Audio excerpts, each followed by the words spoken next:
हमारे अफगान भाई थे, वो लोग चले गए भाई वतन अफगानिस्तान। रास्ते बहुत खराब है, जो सड़कें सारा टूट फूट का शिकार है, माल टाइम पे नहीं पहुंच सकता है। एक दो दिन भी तो मौसम सर्द है, इस वजह से थोड़ा बहुत गुजारा हो रहा है, मगर ईरानी सेब हमारे हिसाब से तो खाने के काबिल ही नहीं है। बोरी 4,000 को, जब हमारे फसल का टाइम आता है 10,000 14,000 तक पहुँच जाता है। बिस्मिल्लाहिर्रहमानिर्रहीम। अस्सलाम वालेकुम नाज़रीन, AWC एग्री के साथ मैं हूँ आपका मेज़बान ताहिर नदीम, और मेरे साथ हैं ज़ियारत से सेब के फार्मर जनाब शम्सुर रहमान साहब। आज हम उनसे बात करेंगे कि रवां साल में जो सेब की पैदावार है वो कैसी है, और मार्केट में उस हवाले से तेज़ी है या मंदी है, और उनको मार्केट में आने तक किन मसाइल का सामना रहता है। तो आइए उनसे बात करते हैं। खान साहब, ये फरमाएँ कि इस दफ़ा जो सेब की पैदावार है इसकी क्या सूरत हाल है? मजमूई तौर पर अगर हम देखा जाए तो सेब की पैदावार ठीक है। इस साल पिछले साल की निस्बत फसल सही है। पिछले साल की निस्बत इस साल फिर भी फसल सही है, मगर असल में मसला ये कि बाज़ार नहीं है, बाज़ार कमज़ोर है। उसकी मेन वजह अगर हम देखें, ये जो ईरानी सेब आ रहा है मंडियों में, पूरे पाकिस्तान की मंडियों में आ रहा है, कोई ब्लैक के ऊपर आ रहा है, कोई कस्टम के ज़रिए आ रहा है, तो इस सेब ने, ईरानी सेब ने हमारे सेब के ऊपर बहुत असर डाला हुआ है। अच्छा खान साहब, जैसे हमारे यहाँ पंजाब के इलाके में जो काश्तकार हैं उनको लेबर के हवाले से ख़ासी परेशानी रहती है। फसलों की गोडी करनी होती है, फसलों को स्प्रे करना होता है, फसलों की उसकी बर्दाश्त करनी होती है, उसको तोड़ना होता है, फिर बोरियों में भरना है, मंडियों में लाना है। तो आपको भी वहाँ कोई लेबर का परेशानी रहती है? हाँ, हमें भी ये साल तो बहुत परेशानी पड़ी हुई है, क्योंकि जो हमारे अफगान भाई थे, अफगान रिफ्यूजीज थे, वो लोग चले गए उधर अपने भाई वतन अफगानिस्तान। इसकी वजह से लेबर की खासी शार्टेज थी। इस साल बहुत दुश्वारियों का सामना पड़ा।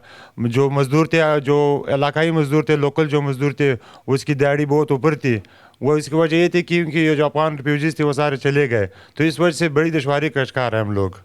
और फिर दूसरी बात, यहाँ से यानी बलूचिस्तान से यहाँ तक जो हम फ्रूट वगैरह लेके आते हैं, सेब वगैरह, रास्ते बहुत ख़राब है, जो सड़कें सारा टूट फूट का शिकार है। अक्सर रास्ते वन वे, माल टाइम पे नहीं पहुँच सकता है, ये रास्ते सारे ख़राब है। जो ईरान का सेब है जो या जो हमारे यहाँ पैदा होता है, इस सेब में कोई क्वालिटी के हवाले से भी कोई फ़र्क है?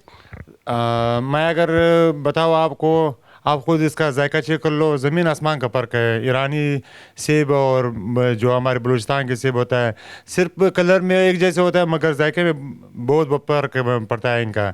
हमारे सेब का जायका है वो बहुत अच्छी है, उन लोगों के जायका इस तरह नहीं है। फिर हमारे वाले सेब जो है वो बहुत देर पा है, 8-8 महीने 9 महीने स्टोर में रखे जा सकते हैं। इनमें अगर 1-2 दिन धूप निकल जाए, ये सारा ख़राब हो जाता है। न रेहड़ी के अंदर, न दुकान के अंदर, कोई भी बमुश्किल 24 घंटे टाइम भी नहीं निकाल सकते हैं जब धूप निकली हुई है। अभी तो मौसम सर्द है, इस वजह से थोड़ा बहुत गुजारा हो रहा है, मगर ईरानी सेब हमारे हिसाब से तो खाने के काबिल ही नहीं है।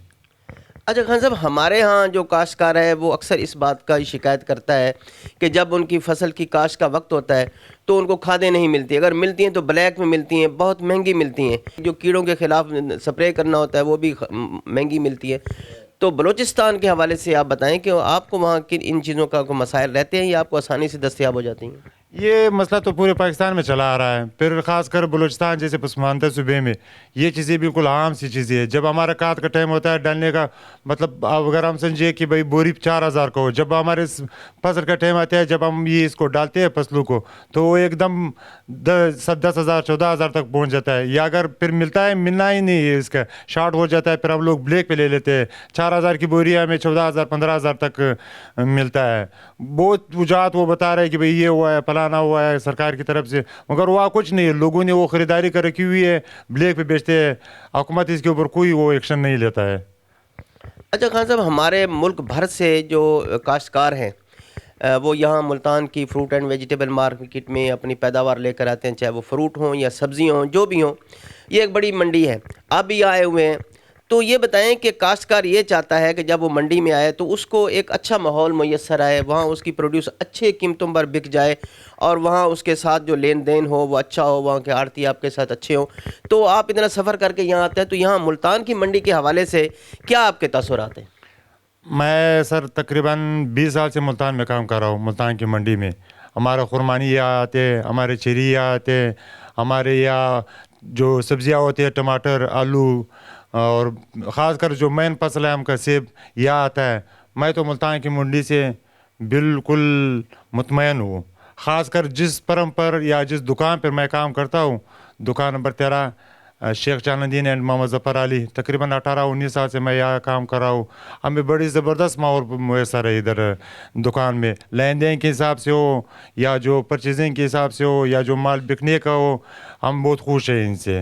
تو اس وقت ہمارے ساتھ Multan fruit and vegetable market کے جوائنٹ سیکرٹری شیخ حمید صاحب بھی موجود ہیں. ہم ان سے یہ جانتے ہیں کہ منڈی میں دوسرے صوبوں سے آتے ہیں, ان کے یہاں دیکھ بھال کے حوالے سے یا ان کو یہاں سہولتیں فراہم کرنے کے حوالے سے وہ کیا کردار ادا کرتے ہیں, تو ان سے اس حوالے سے جواب لیتے ہیں. جی شیخ حمید صاحب. دیکھیے یہ ہمارے مہمان ہیں, یہ ہمارے بھائی ہیں, کتنے عرصے سے ہمارے ساتھ چلتے آ رہے ہیں. ان کی ریکوائرمنٹ یہ ہوتی ہے کہ ہم آئیں, ہمیں اچھی سہولت ملے, اچھی پیمنٹ ملے اور اچھا ہمارا مال اچھے داموں میں بک جائے.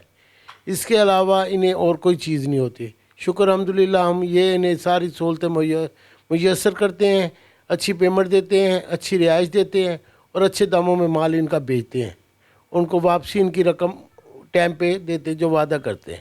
ناظرین, جیسا کہ آپ جانتے ہیں کہ زراعت پاکستان کی معیشت کی ریڑھ کی ہڈی ہے, لیکن حکومت کو چاہیے کھیتوں سے منڈیوں تک جو سڑکوں کی مرمت ہے وہ بہترین سڑکیں ہونی چاہیے. ان کو کھادوں کی فراہمی, ان کو پیسٹی سائڈ کی فراہمی سستے داموں دستیاب ہونی چاہیے اور ان کی کوالٹی بھی اچھی ہونی چاہیے, تاکہ ہماری جو پیداوار ہے وہ زیادہ سے زیادہ بہتر ہو اور ہماری معیشت میں بھی بہتری آئے. تو آج تک کے لیے اتنا ہی. آئندہ سیگمنٹ تک اپنے میزبان طاہر ندیم کو دیجیے اجازت. اللہ نگہبان.